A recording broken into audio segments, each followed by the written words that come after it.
Pernah nggak sih Anda ikutan sebuah kegiatan, terus lupa detailnya? Jadi kepikiran, sebenarnya gunanya apa ya?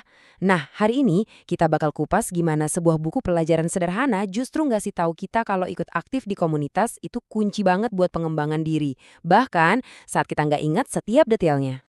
Oke, kita mulai dari pertanyaan ini ya. Mungkin pertanyaan yang pernah ada di benak kita semua. Kita akan coba cari jawabannya lewat sebuah cerita simpel tentang seorang anak laki-laki bernama Tom dan neneknya. Nah, si Tom ini ceritanya lagi iseng sama neneknya. Dia bilang, "Nek, buat apa sih ke gereja tiap minggu kalau khotbahnya aja nenek lupa?" Jawaban neneknya ini wah jenius banget dalam bentuk metafora. Dia minta Tom ngambil air pakai tas rajutan yang kotor. Ya jelas airnya tumpah semua kan. Tapi, lihat deh, tasnya jadi bersih. Nah, ini dia poin utamanya. Justru prosesnya itulah yang ngubah kita. Mirip kayak tas yang dicuci tadi, ya kan? Pengalamannya itu membersihkan dan ninggalin jejak positif. Meskipun detail-detail kecilnya, ya hilang gitu aja kayak air yang merembes keluar. Tapi gimana kalau manfaatnya itu bukan cuma sekedar perasaan yang abstrak? Ternyata ada cerita lain loh yang nunjukin sisi yang lebih nyata, lebih konkret dari ikut sebuah kegiatan. Oke, kenalin, ini Maria. Waktu kelas 5 SD, dia gabung sama kelompok remaja di gerejanya, namanya Miss Dinar. Tujuannya sederhana banget, bukan buat jadi orang hebat, tapi cuma pengen nambah teman. Dan ternyata, keputusan simpel buat cari teman itu berlangsung selama 7 tahun. Dan selama 7 tahun itu, ini jadi perjalanan yang benar-benar mengubah hidupnya, baik secara pribadi maupun ya sebokal buat masa depannya. Oke, coba kita bedah ya.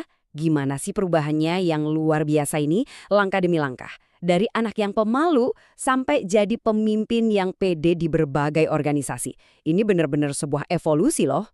Dan Maria sendiri ngaku, aku nggak nyangka bisa sampai di titik ini. Jadi Miss Dinar itu pilihan terbaik dalam hidupku. Wow, dia secara langsung bilang kalau keterlibatannya di gereja itu yang jadi fondasi buat semua pencapaiannya. Coba deh kita lihat skill apa aja yang dia dapat. Ini bukan lagi soal kegiatan gereja aja ya, tapi ini tuh soft skill yang kepake banget di mana-mana. Rasa percaya diri, jago ngomong di depan umum, kepemimpinan, ngatur organisasi, ini semua bekal berharga yang bisa dia bawa ke sekolah, ke dunia kerja, ya pokoknya seumur hidupnya. Perjalanan Maria yang jadi contoh buat teman-temannya ini ternyata bukan ide baru loh. Gagasan ini tuh akarnya dalam banget, bahkan ada di nasihat-nasihat kuno dari kitab suci tentang gimana kita semua ini sebenarnya dipanggil untuk jadi panutan.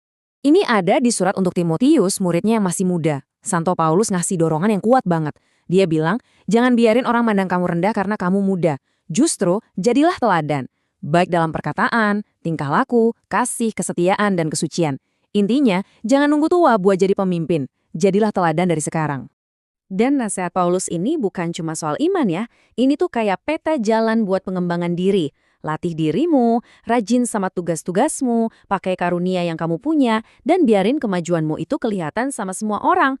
Dengan gitu, kamu gak cuma nyelamatin diri sendiri, tapi juga jadi inspirasi buat orang lain. Terus, gimana caranya kita bisa nerapin ini semua dalam hidup kita? Nah, buku pelajaran ini ngajak kita buat berhenti sejenak, buat refleksi diri. Di buku itu ada pertanyaan yang nusuk banget, tapi penting. Udah belum sih saya coba terlibat aktif buat bantu diri saya sendiri berkembang? Jadi, keikutsertaan itu dibingkai ulang, bukan lagi sekedar kewajiban, tapi jadi langkah proaktif buat jadi versi terbaik dari diri kita. Dan penutupnya, ini dia, sebuah pergeseran cara pandang yang luar biasa dari sebuah doa. Tuhan, semoga aku lebih berusaha memahami daripada dipahami. Ternyata kunci dari pertumbuhan, komunitas, dan kepemimpinan sejati itu bukan soal kita pengen dilihat atau didengar, tapi justru dimulai dari usaha kita buat memahami orang lain dulu. Nah, itulah inti dari keterlibatan yang benar-benar punya makna.